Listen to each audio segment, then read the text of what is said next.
how did you end up then from Guatemala to USA? A lot of things happened. We didn't leave that place. We were locked down for maybe 10 days and we got lost. We got assaulted. They stole everything and then they left us abandoned in the banana field for another 10 days. Oh my God. So the coyotes, one of them told me, don't look back. You got to look forward. Your goal is to get to the other side. I started looking back and remember that the coyote says, don't look back. And the minute I looked, they were grabbing people and I had to jump. How did you get into starting your home care business?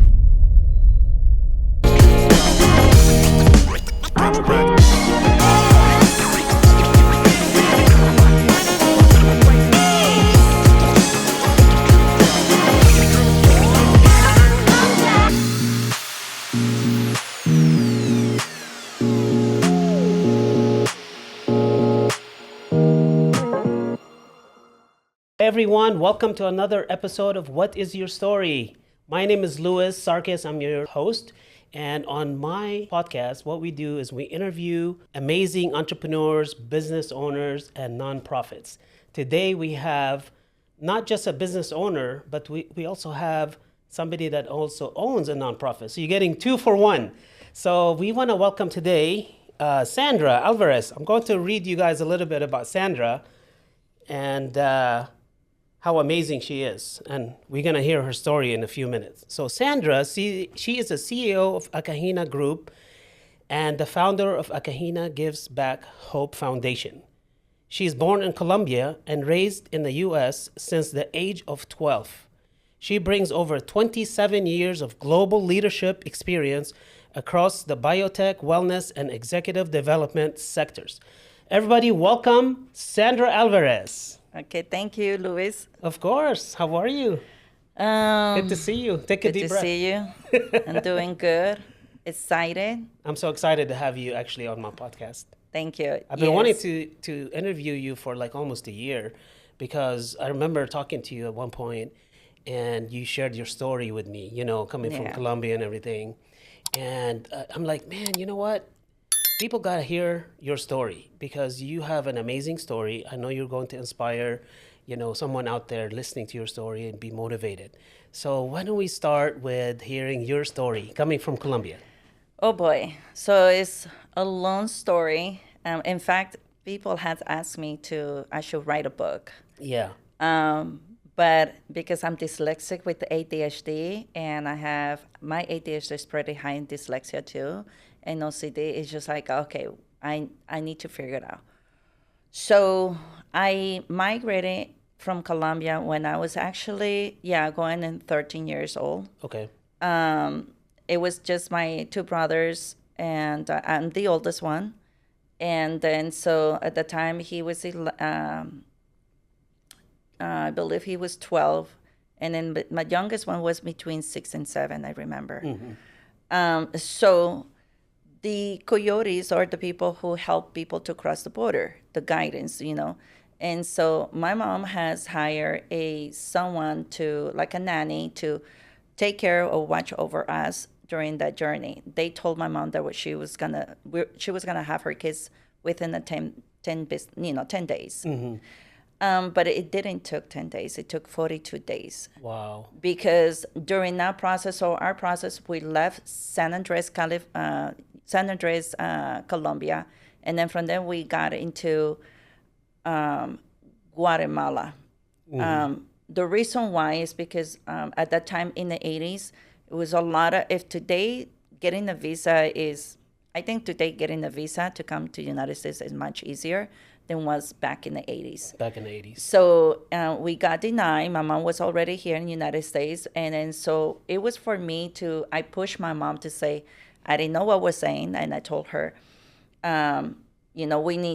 we should go. We need to go. I was just a little girl that I give her that push and the strength that she needed to hear. Mm-hmm. And I told her, I want to go through the hole. And the time they used to call it the hole. Yeah. And so she had no idea what I was talking about. Then that's what she started the situation. But when we got to Guatemala, we were in the place that were other, illegal immigrants were there, coming once from New York to Texas to California, different places in United States. So we were just only 3 kids and a nanny. And so, but anyways, there was a lot of things happen. We didn't leave that place. We were locked down for maybe 10 days. 10 days. And we didn't even know what was day, night, or afternoon. How did you end up then from Guatemala to USA? So from there, then we start our journey, and then they told us we were ready to go. And then, so in that moment, remember, the time there was no cell phone. Yeah. It was, I think a pager existed and telegram. And so phones, regular phones. But we went there through Tapachula, to the border of Guatemala to Mexico. Oh. And it was hours and hours, and it was during nighttime, so that way we were not being seen. And it was hours and hours of walking journey through the jungle, through the bushes. Wow. And then we went into the river. It was a dangerous river, and then we were in this big tire floating things, and we left with suitcase, and we came to, we were leaving our clothes during the process everywhere. So then our journey just, we getting into borderline with Mexico. We're still not crossing Mexico, and then we got lost. We got assaulted. They stole everything, and then they left us abandoned in the banana field for another 10 days. Oh, my God. So my mom did not change. She had no idea where her kids were. There was no signs of us. But what I learned from that is during that journey is the coyotes, one of them told me, don't look back. You got to look forward. Your goal is to get to the other side. Don't look back. And today I learned that was a reason I was leaving a lot of things behind: family, culture, friends, my childhood. And I was not going to be able to see my family ever again. We didn't even know when. And so that gave me the push to, I got to go to my goal. I got to continue moving. Yes. And then our nanny abandoned us too. So I was just only watching over my 2 little brothers, and there were some, I will call them earth angels, were looking out for us too. And so then finally we were someplace that my mom was able to find out. She met us in the borderline of Mexico and Guatemala, and then we started our journey with her in a bus. We got also detained by the border of Mexico, and then I remember one day we were about to be deported back to Colombia, and my mom, because she had a temporary residence, that's what they called it. Yeah. The officer from that saw us in the lobby of the place and says, he saw us praying, and then he says, call my mom and says, leave now before the bus comes and take you guys back to Colombia. And so immediately it was like, I just saw you and my wife with my kids in there. So we left the place, and then we were overjoyed. And then she left us, and then through that journey we just we would just start going through, made it to Mexico City, going through buses and buses. Everyone, I will say the driver of the bus, he was helping us. He realized that we were trying to cross the border to get to Mexico. Yeah. Then once we get to Mexico, my mom left us with somebody else there too. And it just took us 42 days until we got to United States. Here is the thing with United States. When we got to San Isidro, it was at Tijuana, or I think it was, Tijuana and San Isidro. There was a huge, like a mountain, and I saw the coyote because I was observing what was going on. And was at that time was the Changes Patrol. Today they say that, politicians say, he built the wall. The wall existed before. It was just not all the way to the middle of the ocean. But the wall did exist. Yeah. And so what they were doing is watching over the time changing. And I saw people at the beach, and we thought as kids, oh my God, we're at the beach, we're going to have fun. No. The minute they did the change, they just whistle, and everybody threw umbrellas, balloons, everything, towels, and then run. And so we ran, And I started looking back, and remember that the coyote says, don't look back. And the minute I looked, they were grabbing people, and I had to jump like a little lagoon, I will say, between Mexico and United States. And I jumped. I don't know what happened to me, but I jumped. Now I was in territory in United States. Oh, wow. Then I have the helicopters because we were in Camp Pendleton territory. Oh, man. So again, it was just like then my mom pick us up, wash it over, and now crossing the border, with United States and to San Diego. But the whole time I was, there was a lot of challenges with me. I having the anxiety, what was going on, trying to be an adult, trying to be a child, with being dyslexic, with ADHD and OCD. But even though I went through a lot of mental health because of that, coming out to United States, all those challenges where I fit in, the language barrier, even though we learned English over there in school, but it was British English. It was not U.S. English, It's like, would you like a cup of tea? Yes, exactly. So because, we were doing well in Colombia. It was just the time of the cartel and all the war with the cartel. Yeah. It was not safe. Not safe. So when we got here, it was how we're going to fit in. And I think a lot of children that come from different countries, migrate to United States, is, yes, you were born in this country, but now that's not your culture anymore. Now U.S. becomes your culture. Yeah. And how am I going to fit in? What kind of friends I'm going to have? Who are going to accept me? And it's again, and then also kids with learning disabilities like me, it took me longer for me to speak English, I understood, but it's to speak. Right. And so for me, it was just like all those challenges that I faced. And then also my youngest brother too. So it was a long journey. It was like 42 days that we got here. We left, I believe we arrived here when school started, a week after school started in September. We left around maybe, I will say September, August, yeah. And you lived end of July. You lived where at that time? So I live in an island where I was born, in the Pacific coast in Colombia, Buenaventura. Oh, wow. Okay, Yeah. cool. But And then when so- you came to the United States, where was that? In the United States, what So state? we got to California. Oh, California. Yeah. Okay. So we lived in California, and but is basically Okay. what we facing here. Oh, yeah. And of course, the fear of not being legally here, but what would help us really at the time, Ronald Reagan have the amnesty, and that's when we came right on the amnesty. Yeah. So we went through all the process with that. But I didn't get back to Colombia when I was already a mother of my firstborn child. Oh, okay. So that was back in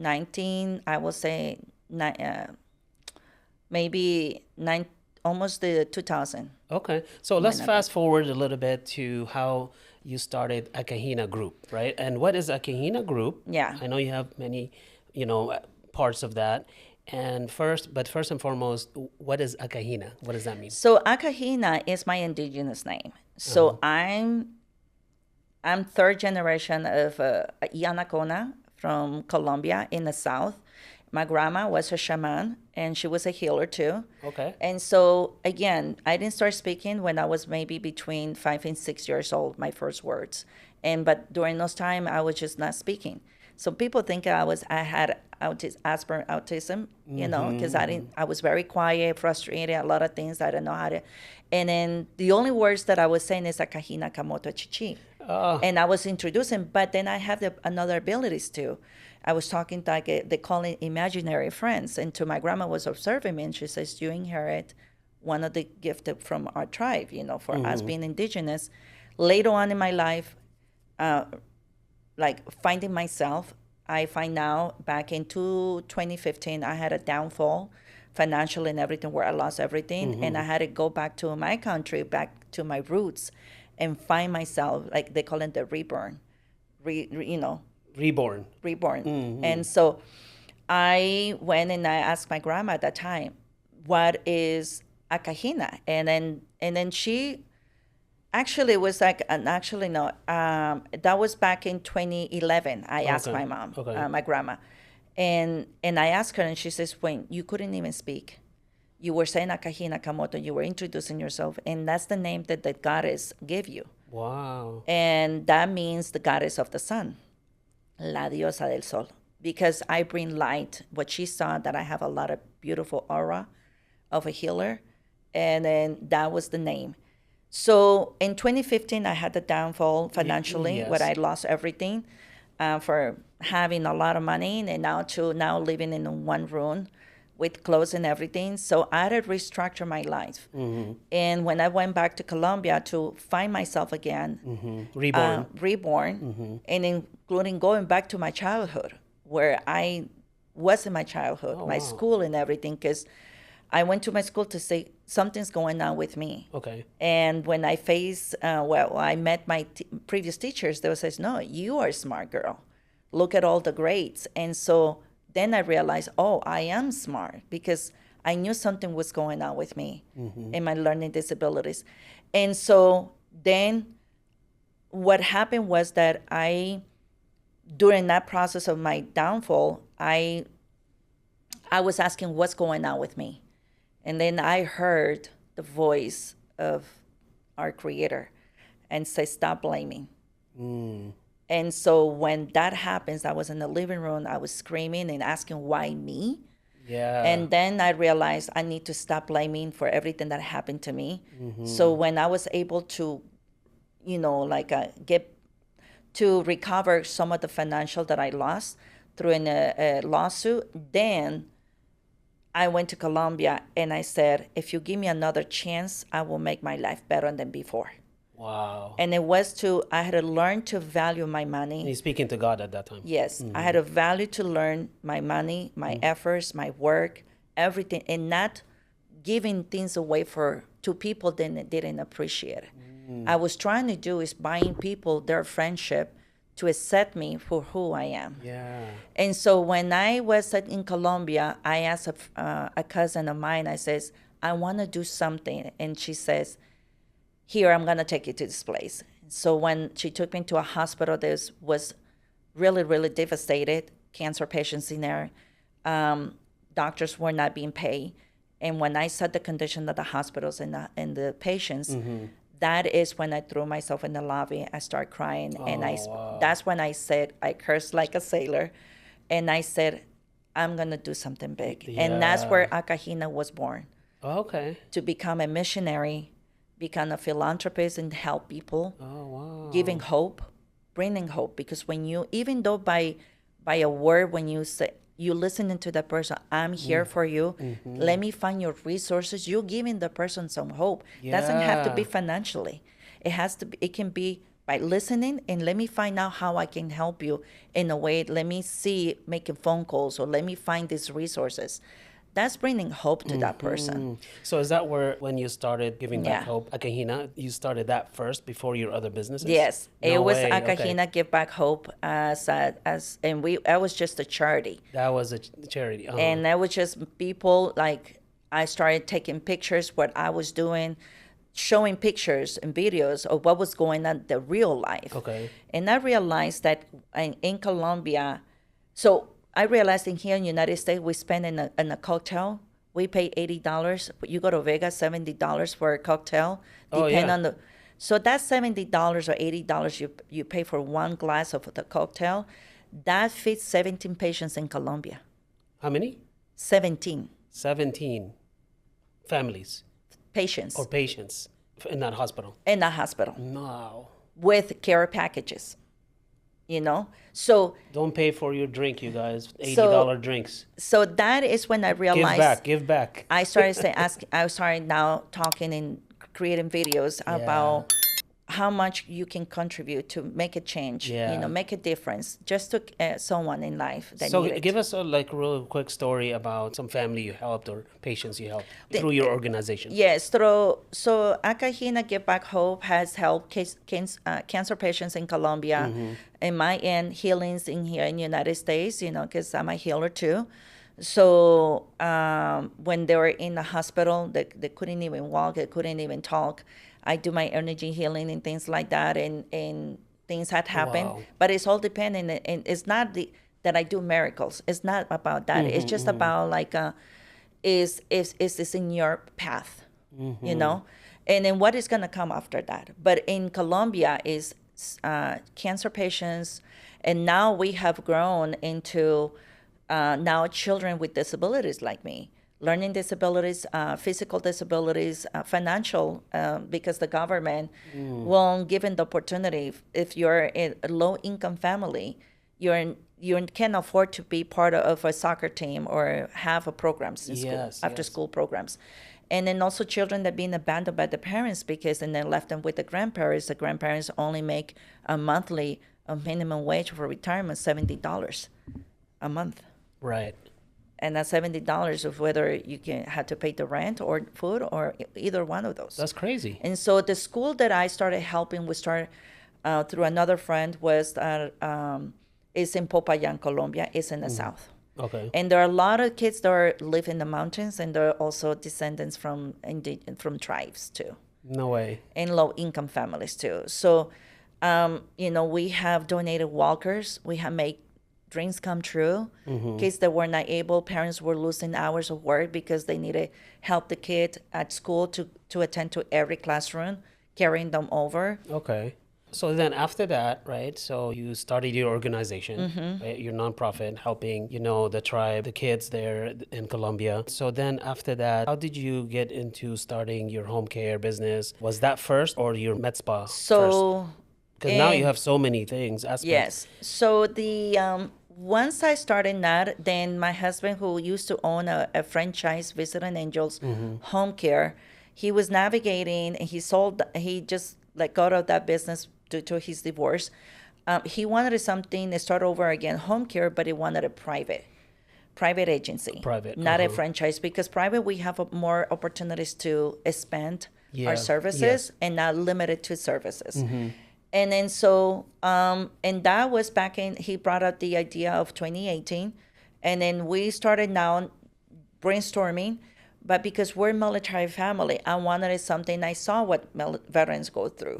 Especially through training. A lot of people don't know the training is really rough. It's like they take the chip out of your head and then reprogram everything. And the things they go through, the things they put in their body, is really tough. It's hard.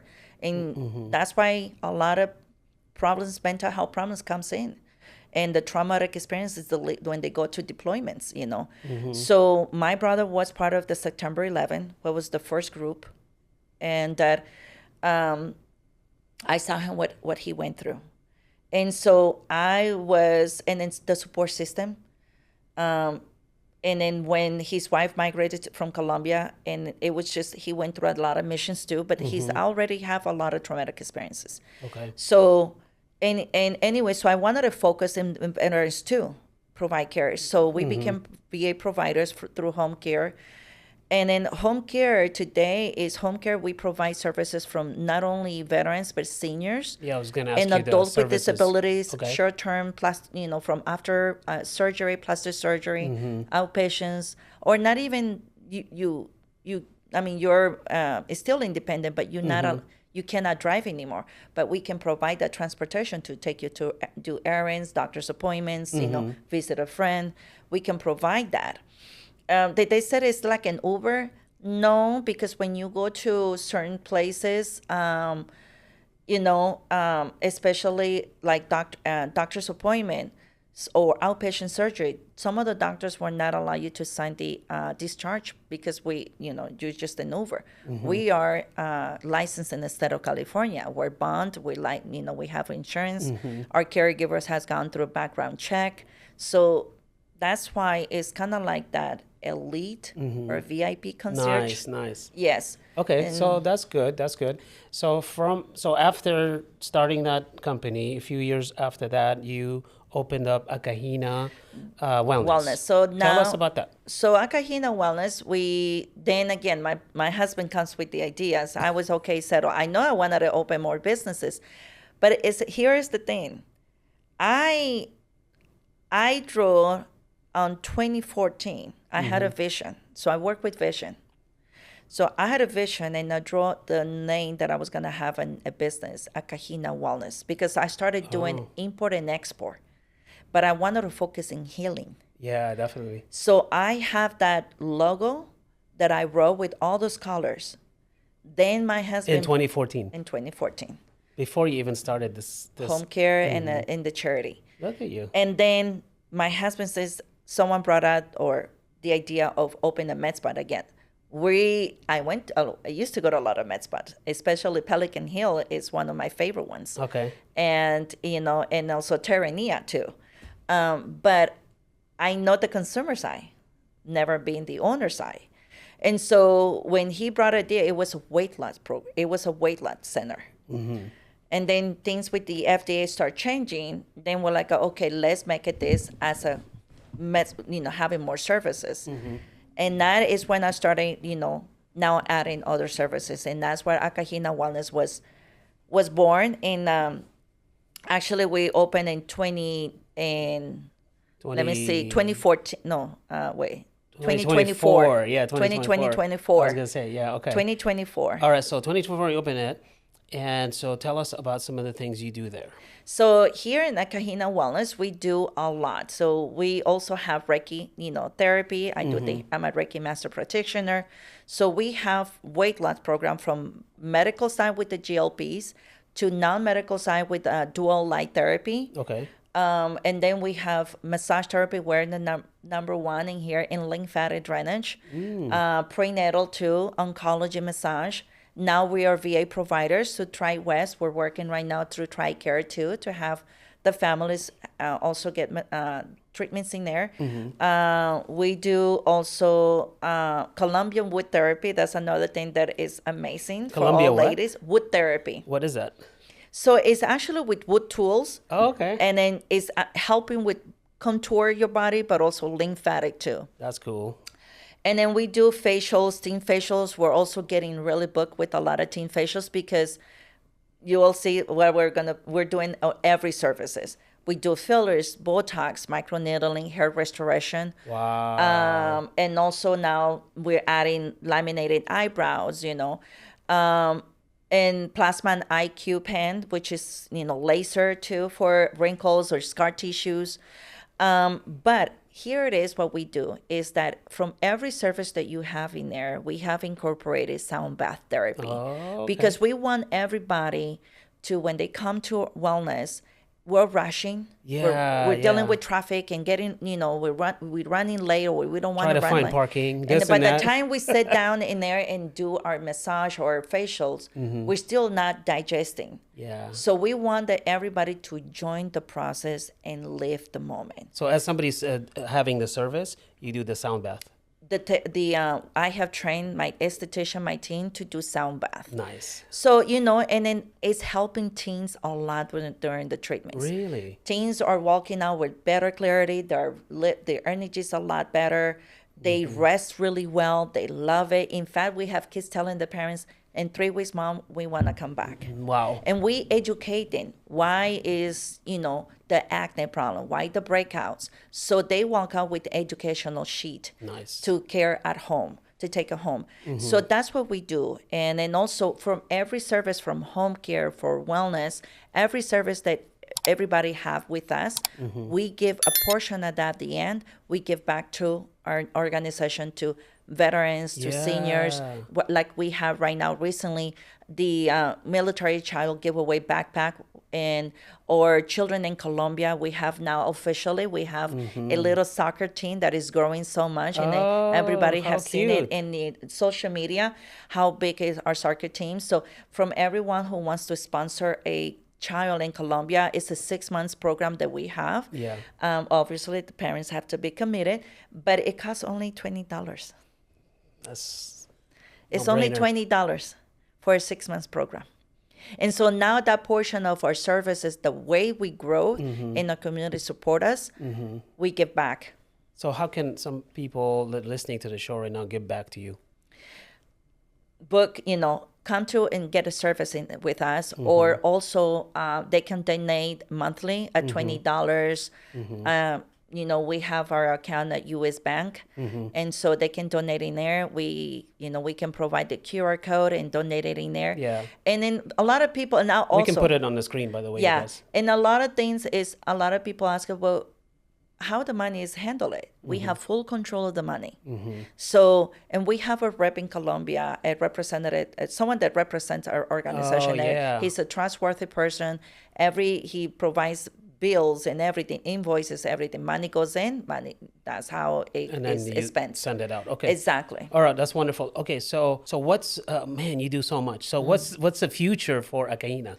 Well, Acajina, we want to spend. So right now in the Giving Back Hope, we're going to start, you guys going to hear soon the story about Venezuela, what's going on. Oh, so wow. we want to start going to Venezuela Okay. to help a lot of what happened after the earthquake.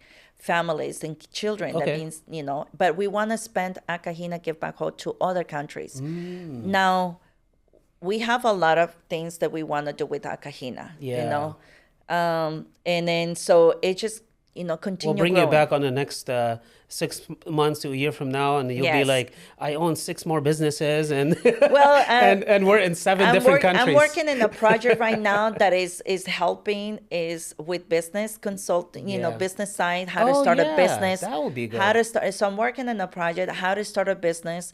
I'm working also in partnership with Chase, and it's a great program Yes, for yes. all entrepreneurs.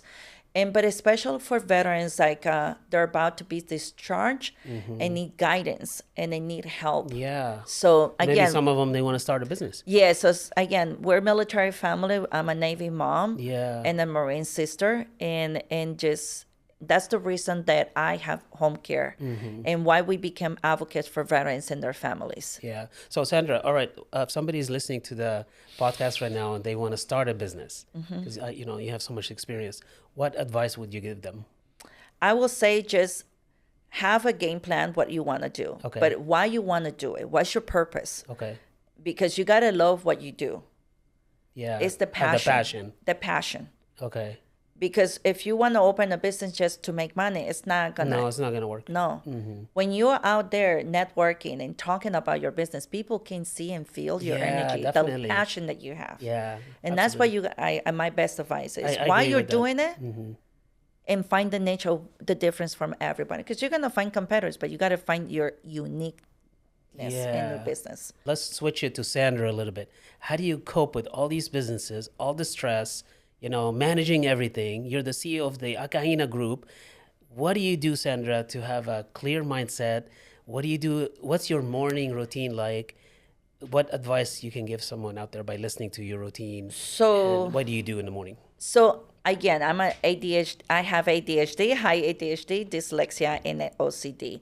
So I have created, and again, no one had taught me this. I had to find out on my own navigating and what it works for me, because I Okay. cannot generalize this. But it works for me is the morning routine. I do meditation for 1 hour. Oh, wow. So I do deep. What time you get up? I get up early at 6 in the morning. And then, okay. But I'm trying to normally, otherwise I get up at 5 in the morning. Okay. But I do deep meditation for 1 hour. I focus on that. I do a lot of deep breath, and then at the same time, then I start listening to my, prayers too. And then I jump into my mentorship with Tony Robbins, Oh. and then also other like the Mindful Valley too. So I do listen to a lot of podcasts and workshops Nice. how to be a better leader, better listener, and then also improve myself too. And then after that, then I drink every morning. I don't drink coffee. I just drink tea because it helps. But when I am in my work at the office, again, I'm dealing with 3 businesses. Yes. I play music. I do a lot of vibration, high frequency music. Okay, I was going to ask you what kind of music. Yes, high frequency. They call it the alpha, meta, and theta. Nice. And then also or instrumental music. But in the med spot, we're playing all day shamanic sounds. So that tends to relax you and it relaxes you. make you focus. Because guess what? And also in our med spot, our esthetician, she just she just told me that she's dyslexia and she didn't even know how to say it. So I'm advocating for her, and I'm teaching her how to cope with that and be proud of that. Nice. Your disability does not define you. It actually pushes you to, to improve and to be stronger. But that's what I do is in my work, I play instrumental music or high frequency music. And then also, aromatherapy, that helps me. Yeah. But it helps me to stay focused. And that's how I'm able to manage. But also I have what are the things that I need to take care of right now, and then I'm moving to the next. To the next one, one at a time. Yes. You know what? I can interview you. I can sit down and talk to you actually for 2-3 hours because you have an amazing story. You have so much wisdom, Sandra. But we're about to run out of time. Any last minute thoughts that you can tell the audience? I just, what I can tell everybody is being a Latina and then also with disability, don't let that to stop you. Don't let anybody to hold you back. You got it. Pursue your dreams with passion, believe in yourself. And then also, it's just like this country has so much opportunities. Yeah. I'm grateful for this country because what I have today, I would not have it in Colombia. Yeah. Especially with learning disabilities.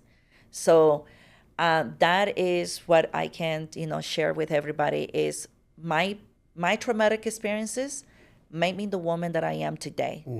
It did not hold me back. Yeah. It actually changed my life so I can share my story. Truly, truly amazing story. Truly. I'm so honored to have you on my podcast, Sandra, and really enjoyed it. I hope you inspired someone out there, and I know that you did. Yeah, for sure. No, thank you for this opportunity. And follow me. I'm in social media. The Real Acajina, that's I will say my public The page. Real Acajina. The Real Acajina. And then we have Acajina Wellness. And then the Acajina Home Care. We are in TikTok. We are in Instagram and Facebook and everywhere. LinkedIn. Yeah. Hey, well, you guys, thank you so much for listening and watching another episode of What is Your Story, where we interview some amazing people like Sandra over here. And I'm hoping that you guys will see us and watch us on the next one. Take care. Bye-bye. Bye-bye.